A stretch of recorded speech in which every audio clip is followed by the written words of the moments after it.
Welcome to the Manly Saints Project with me, Hugh Hunter. We live in a world that struggles to understand the virtue of manliness. Our culture doesn't provide young men, or any men for that matter, with a lot of positive male role models. But our Christian tradition can provide such role models. The stories of the saints provide example after example of manly virtue. Telling these stories is what the Manly Saints Project is all about. If you enjoy my work, please consider signing up and supporting me on Substack, or click the link in the show notes to buy me a beer. And if you enjoy the podcast as audio or video, please consider giving me a rating wherever you are. It helps a lot. Now, let's meet this week's Manly Saint.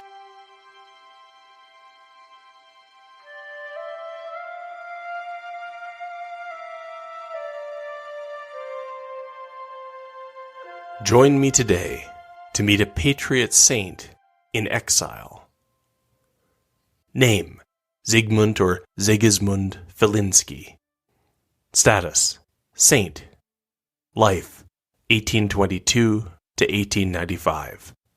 Feast: September 17th. Warsaw was on a knife's edge when Archbishop Feliński arrived in 1862. The tension had been building up for a very long time. Once, Poland had been great. In the 17th century, it had been the Poles who had summoned their mighty heavy cavalry, the winged hussars, and saved Europe from the Islamic conquest of the Ottoman Turks. But soon, Poland slipped into the control of other nations, and eventually the country was conquered and divided. In 1815, the Russian occupiers had made their piece of Poland freer and more independent. The taste of freedom made the Poles want more. Poland had rebelled, rising in 1830, and again when revolution swept across Europe in 1848. As a result, the Russians had cracked down, and Poland was less free than ever.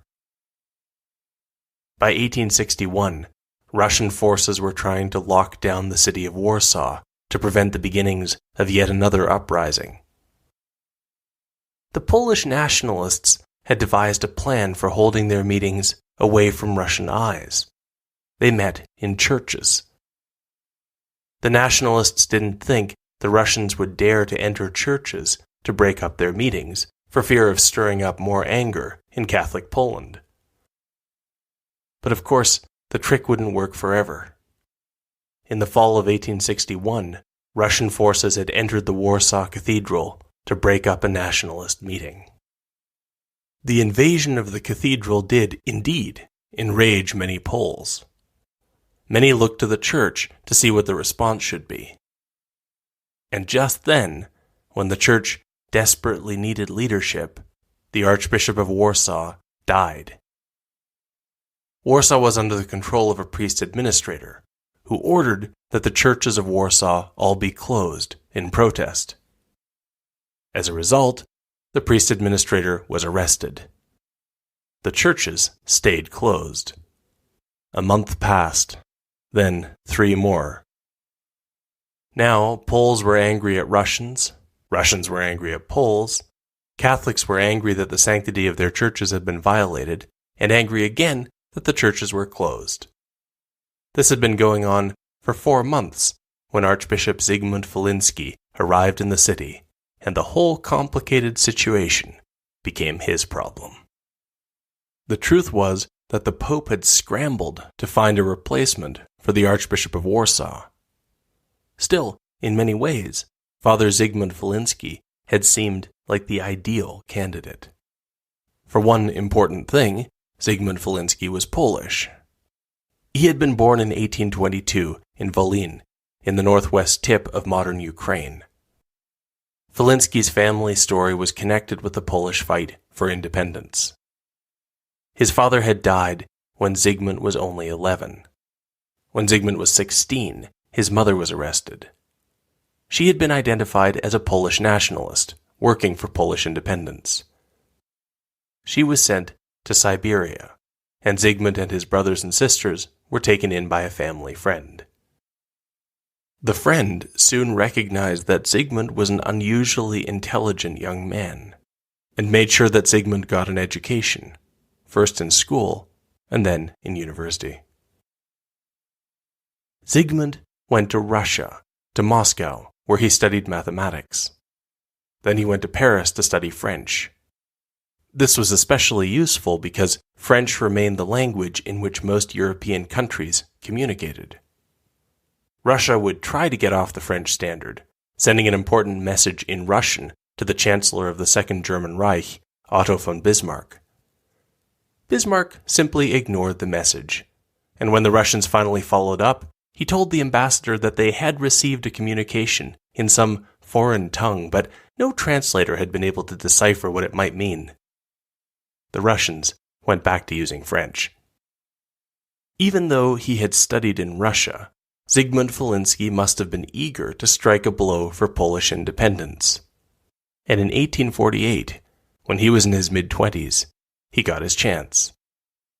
All of Europe seemed to rise up, demanding reforms and change and freedom, although for the most part the revolutionaries did not succeed.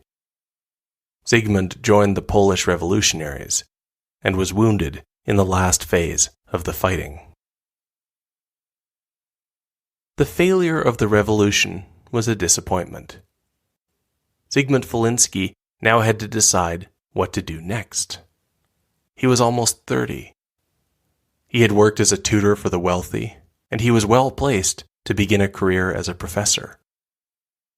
But something was tugging him in another direction. In 1851, Feliński entered the seminary. He was ordained in 1855 and sent back to Russia, to St. Petersburg. And once there, he began to display the energy he would have for the rest of his life. He was a spiritual director. He worked as a professor of philosophy.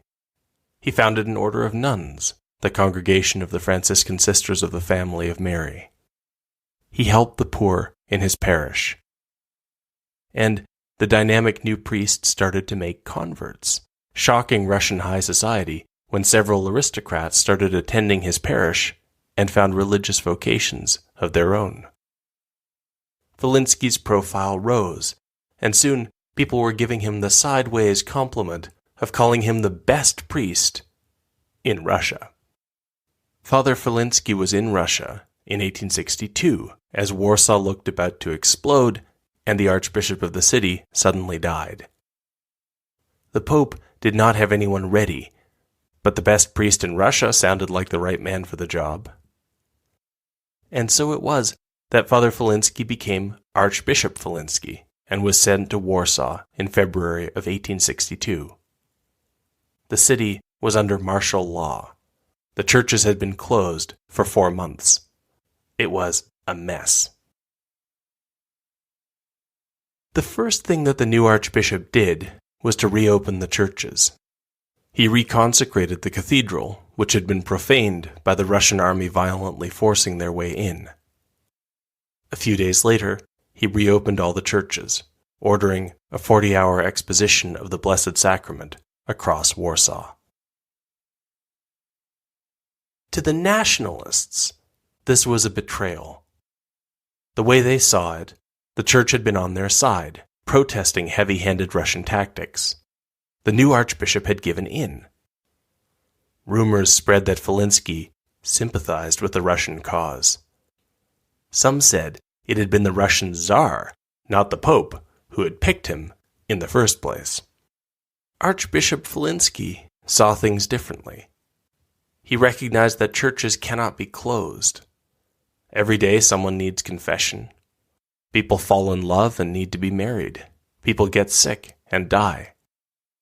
The Eucharist assists ordinary people on the path to sanctification. If these things matter at all, they matter all the time. The movement for Polish independence might win or lose.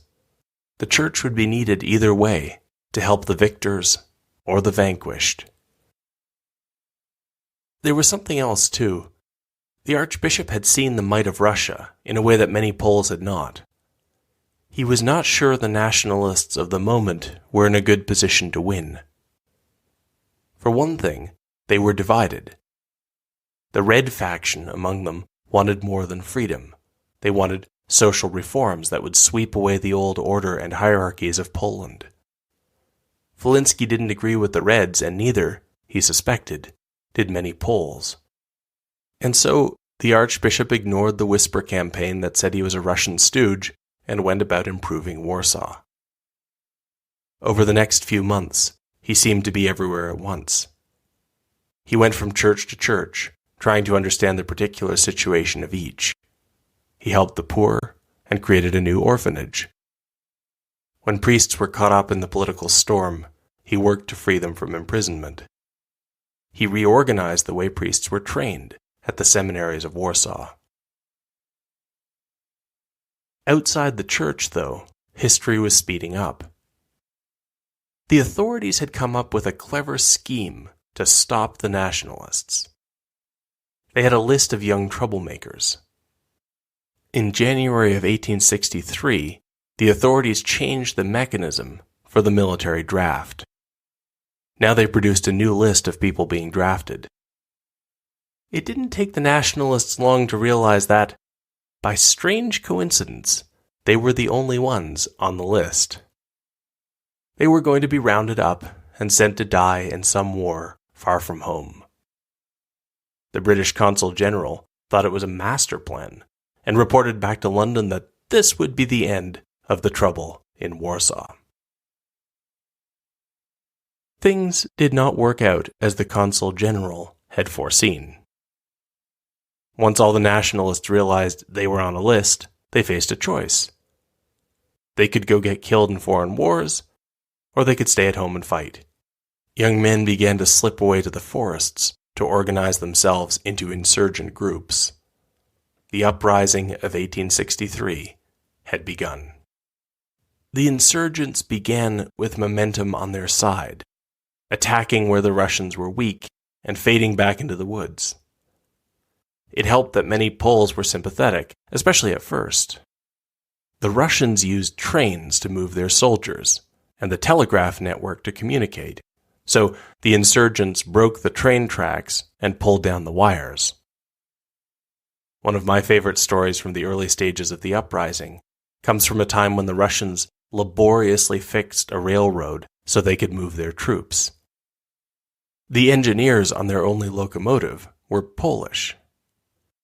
The engineers volunteered to take the locomotive ahead to scout the tracks and make sure that the rails were sturdy enough to hold the cars with all the troops. They detached the locomotive from the train cars and steamed out. But once the locomotive was going, they kept on down the rails and out of sight, waving goodbye to the furious Russian commander. As the fighting went on, it became more bitter. Both sides accused the other of killing prisoners. And as the revolution progressed, the dynamics that Archbishop Feliński had feared began to make themselves felt. The Red faction alienated many Poles, including many who owned property. And the difference between the Russian professional army and insurgents, some of whom were armed with nothing more than scythes and agricultural implements, began to show. Across Europe, many people were sympathetic to the Polish struggle for independence. The English and the French tried to intervene diplomatically, with little success. The foreign press managed to make things worse, vastly exaggerating the size of the uprising, which convinced would-be humanitarians to interfere in ways that got more Poles killed. By October, the insurgents had finally found a general, Romuald Traugott, but they were already losing. Many of the nationalists had already written off the Archbishop of Warsaw because he was not willing to sacrifice access to the sacraments for the sake of their cause. But as things got worse and worse in the terrible year of 1863, Archbishop Feliński decided that there was one thing he would not mind sacrificing for Poland, himself. And so it was that the Archbishop wrote a blistering letter to the Russian Tsar. He told the Tsar that Poland ought to be set free to determine its own future as a nation. This was, to put it mildly, a break with protocol. The letter was a sensation in Europe and was republished in Paris. The Russian government was not amused. Archbishop Feliński was arrested and taken to St. Petersburg. He had served in his position for 16 months. The January uprising, as it came to be called, would fail. Hundreds of leaders would be executed. Thousands more would be exiled, sent to Siberia. The Tsar didn't want the diplomatic fallout that would come from exiling an archbishop that way, but he had something else in mind for Feliński. He would be sent to Yaroslavl, north of Moscow. The advantage of the location was that it had no Catholics. Feliński might be an archbishop, but in Yaroslavl he would be a bishop with no flock. He would be completely cut off from Poland. He would live under the surveillance of the police, a political prisoner among his enemies. Or at least, that was the plan. The problem was that, from the time he first became a priest, Feliński had been full of energy. He slowly found a few other exiles. It turned out that there were a few Catholics in the region after all. And very slowly, he began to build. In time, he had scraped together enough to build a Catholic church in Yaroslavl, a church which still exists today. And although others might have thought of him as an exile among his enemies, by the time 20 years had passed, Feliński was a beloved figure in Yaroslavl. The locals had a name for the old man, the Holy Polish Bishop. Archbishop Feliński was in his 60s when news came that his exile was coming to an end. He was going to be allowed to leave the Russian Empire. The Vatican had helped get him free, but he was still politically radioactive. He ended up just outside Russian control, near Krakow, in the south of modern Poland, with the title of bishop but only a small chapel to look after. It was a retirement job in a poor farming community. Feliński had no intention of slowing down. So once again, the archbishop began to build. Over the next 12 years, he built the first school the town had ever had, as well as a kindergarten. He built a church. He set up a convent. By now, he was in his early 70s, but he was sick. He went to Krakow for treatment. It was not successful. Archbishop Feliński would die in exile and never see Warsaw again. Over the period of his exile, Saint Zygmunt Feliński thought a lot about what a man owes his nation. He had fought for Poland and stood up for Poland, and it had not been enough. And yet he never lost the certainty that the Polish people should live free, as Poles and with Poles. Rather, it seemed to him that this truth fit into God's plan, for a wise man could always see the finger of providence in the course of historical events. The life of a nation, like the life of an individual man, has high points and low points. It contains suffering as well as glory. There are moments of punishment, but also, always, the hope of redemption. If it is true that God has punished us for our national sins, then it must also be true that He will also save us as soon as we correct those sins.